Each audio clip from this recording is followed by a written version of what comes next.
On October 1st, 1986, after successfully robbing a bank, Anini and his gang were intercepted by police officers within the city.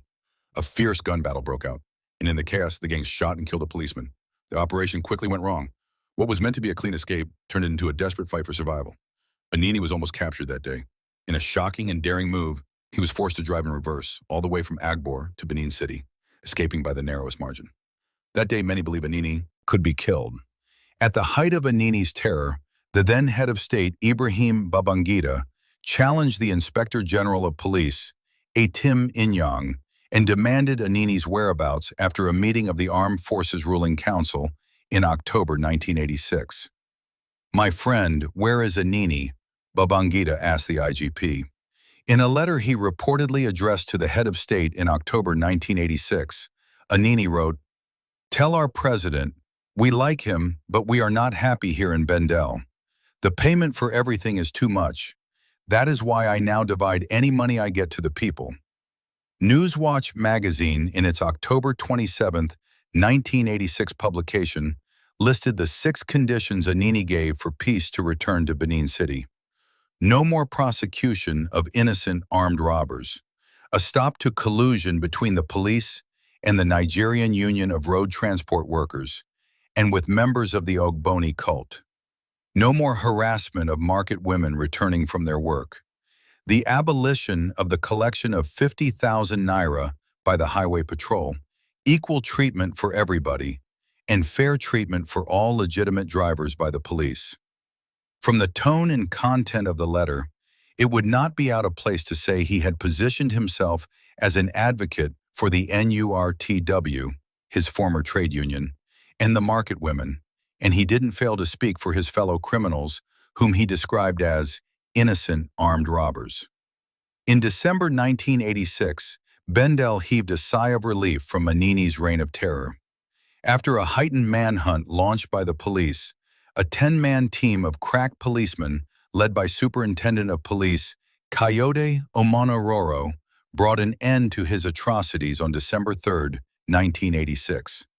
He was in his usual merriment mood in the company of ladies at number 26, Oyemwosa Street, opposite Iguodala Primary School, Benin City, when Uwan Rororo, acting on a tip-off, invaded the house and apprehended him with very little resistance. According to multiple accounts, when the police knocked on the door of the room, Anini himself opened it. Asked, "Where is Anini?" He tried to play smart. "Oh, Anini is under the bed in the inner room," he responded, and made swift moves to walk past Omonororo and his team. Omonororo reached for his gun and shot at Anini's left ankle. To render him incapacitated, the police opened fire on the leg. At that point, he knew it was over. Asked again if he was Anini, he replied, "My brother, I won't deceive you. I won't tell you lie. I'm Anini." He was arrested and taken to the police headquarters and transferred to the military hospital, where he was treated and his injured leg amputated. Though Guardian Nigeria, however, condemned the police's approach in handling Anini's arrest. Anini may have been a callous man. It is no reason why the police pumped 6 rounds of ammunition to blow off his leg. And instead of taking him to the hospital immediately, the police first took him to their office, where they took their time. The Guardian Nigeria editorial of December 13, 1986, read, "The state has the duty to protect even a notoriously bad man. It cannot be said that the force used on Anini was reasonable. It was patently brutal and unfortunate. I only threaten people for their money. I don't shoot people. It is Monday, Osunbor, that kills." The vicious Anini claims the atrocities credited to him were exaggerated. Justice James Omo Agege, the chairman of the first Benin Robbery and Firearms Tribunal, which tried Anini, his gang, and DSP Iyamu, sentenced them to death in February 1987. On March 29, 1987, Anini was publicly executed along with Osunbor by firing squad. Members of his gang had been previously executed with DSP Iyamu. During his larger-than-life era, Anini had predicted that his death would take place in one of the markets in Benin City. The population of people who witnessed his execution outnumbered the population that would have witnessed his death at the market. Moments before he was shot, Anini accepted responsibility for all the atrocities he committed against society and asked the Lord to forgive him, the AP reported.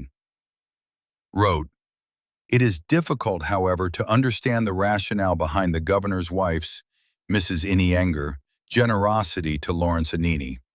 It is on record that during the period of Christmas for 1986, she sent some gifts to Lawrence Anini on his hospital bed.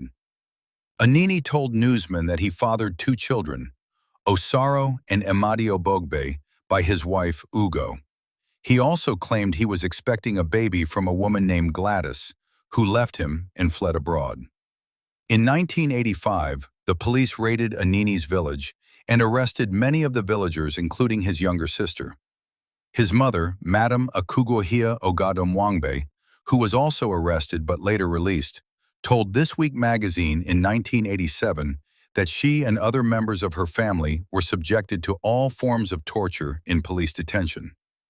Anini's crimes left a stigma on his family, and 34 years after his death, his children said they are still labeled as sons of a criminal whenever they walk on the street. If you enjoy the story and want more stories like this, subscribe to the channel at Africa Folktales, Movies and Storytelling.